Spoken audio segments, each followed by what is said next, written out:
two-part question. The first part is that you mentioned about how RSS has been very active even during wartime, right? Whether it's 62 or 47 or 71. And that's actually true. And people are more aware about the RSS in a post-independent environment. But even today, like a lot of youngsters are misled that the RSS has not contributed anything to the pre-independent movement for independent India. Could you break down this narrative, why it's happening, and what the actual reality is? See, RSS, unfortunately, when it worked in 47 in the partition days, protecting Sikhs and Hindus against the violent marauders in the West Punjab and Sindh and here on the Bengal side, and they lost heavily in terms of their family, their business, even their lives, and they worked on field. The popularity of RSS became so big that Nehru was worried and started already, the congressman started worrying that RSS may become a competitor, though Guruji, the RSS chief at that time, clearly said that we are not interested in politics. And the Nehru himself said that we will crush RSS even before Gandhiji was murdered, assassinated. And similarly, before that, Sardar Patel said, what is wrong with RSS? They are young patriotic people. So in a struggle of Congress, the effort to control RSS somehow, and then there were resolutions passed in Maharashtra, in center, asking to stop RSS. In fact, Maharashtra Congress people threatened that if the chief minister doesn't take action against RSS, they will use 1942 tactics, which by the way was a flop. I mean, 75 days and nothing happened. It simply collapsed. That is a different story. But point is, this was the kind of animosity it generated. So once the ban was, then Gandhiji's murderer used to ban RSS for 1.5 years. It struggled with Satyagraha and everything. Thousands of people suffered. Thousands of Brahmins and Swayamsevaks were killed, looted, and their houses burned in Pune and Sangli, Kolhapur area.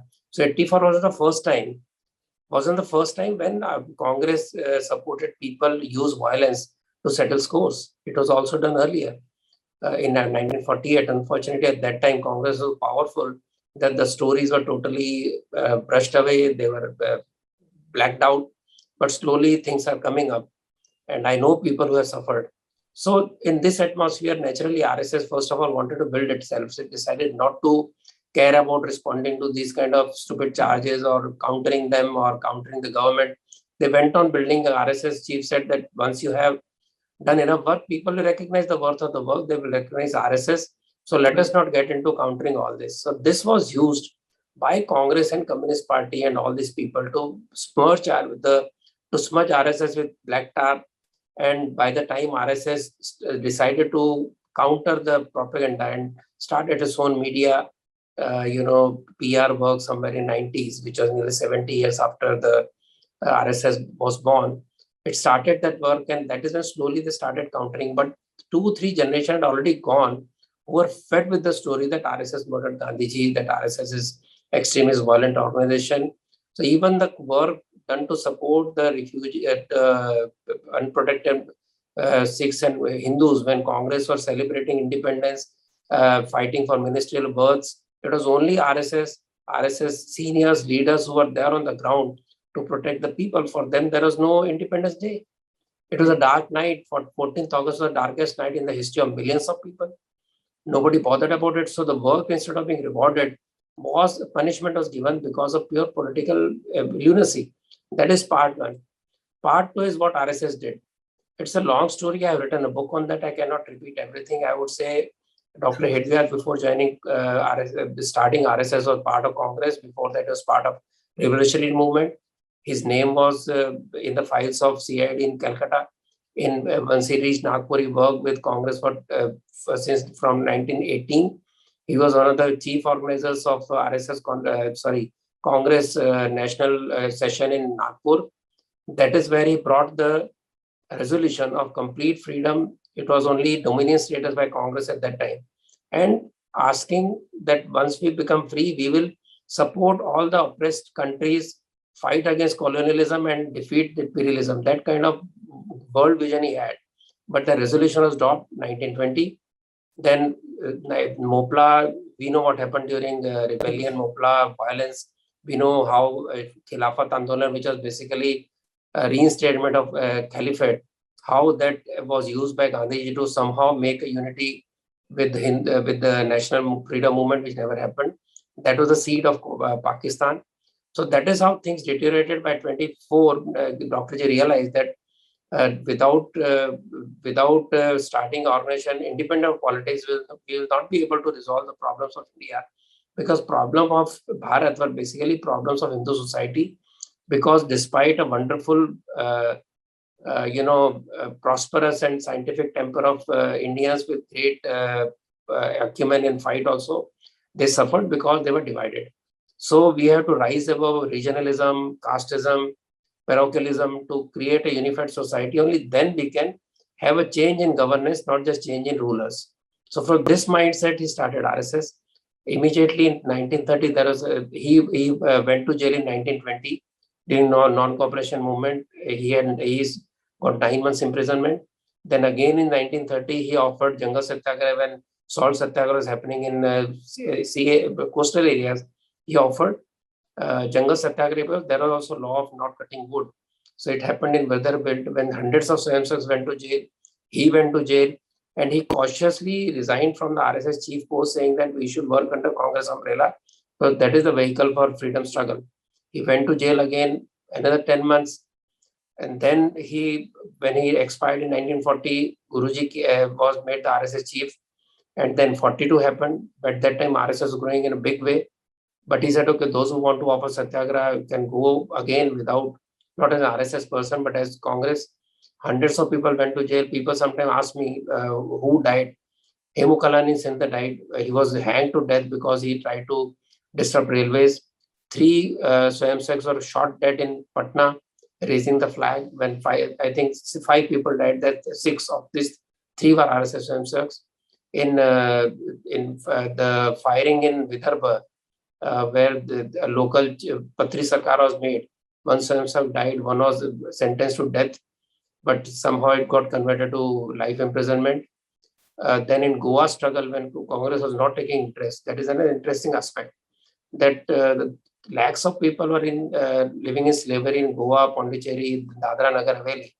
So Nagar Haveli was actually liberated by RSS Swayamsevaks, led by an Indore Swayamsevak, and it was handed over to government. Then in 65, there was huge satyagraha by RSS and Jansangh. Again, RSS led the way. There another Swayamsevak died by police bullets, and many were injured. So there are so many stories which are recorded. There are many which are not recorded. But overall loss of life for RSS Swayamsevak and the disruption in their lives was huge. So this is in small what has happened. But coming to the main point, let us first of all bust the myth that that Bharat got independence, freedom on Congress struggle alone. If you look at history, as I just described, 1920 there was a mass movement, Satyagraha. Then after 10 years, 1930 there was a mass movement. Then 42 there was a mass movement. Do you think 3 non-violent movements, though they were very good, they must be appreciated for making common men take part in independence struggle?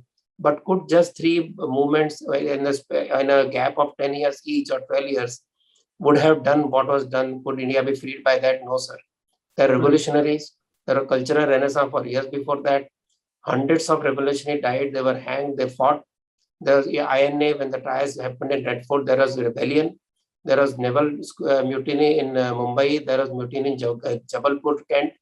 And this is what really scared British, realizing that we can't control this country anymore, because even the soldiers who come from World War I and II, they are no more with us.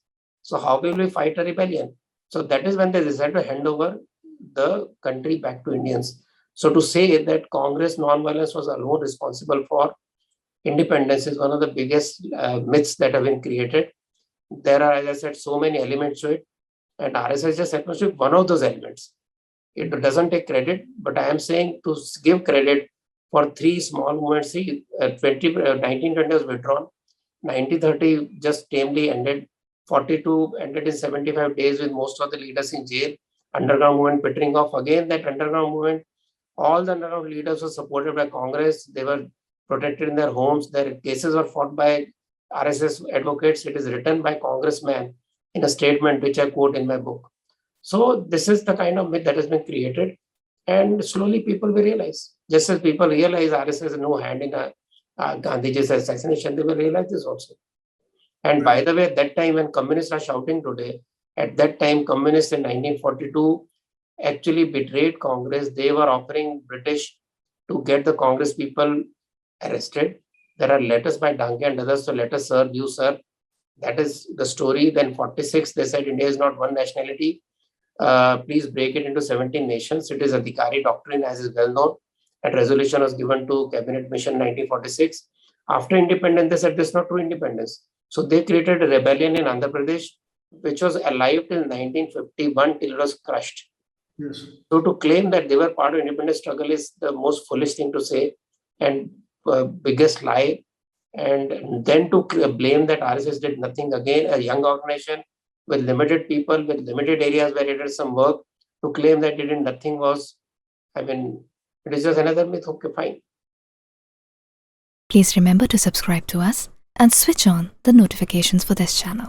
For our other social media links, more content, and to support our work, please visit citti.net. Dhanyavad. Namaskar.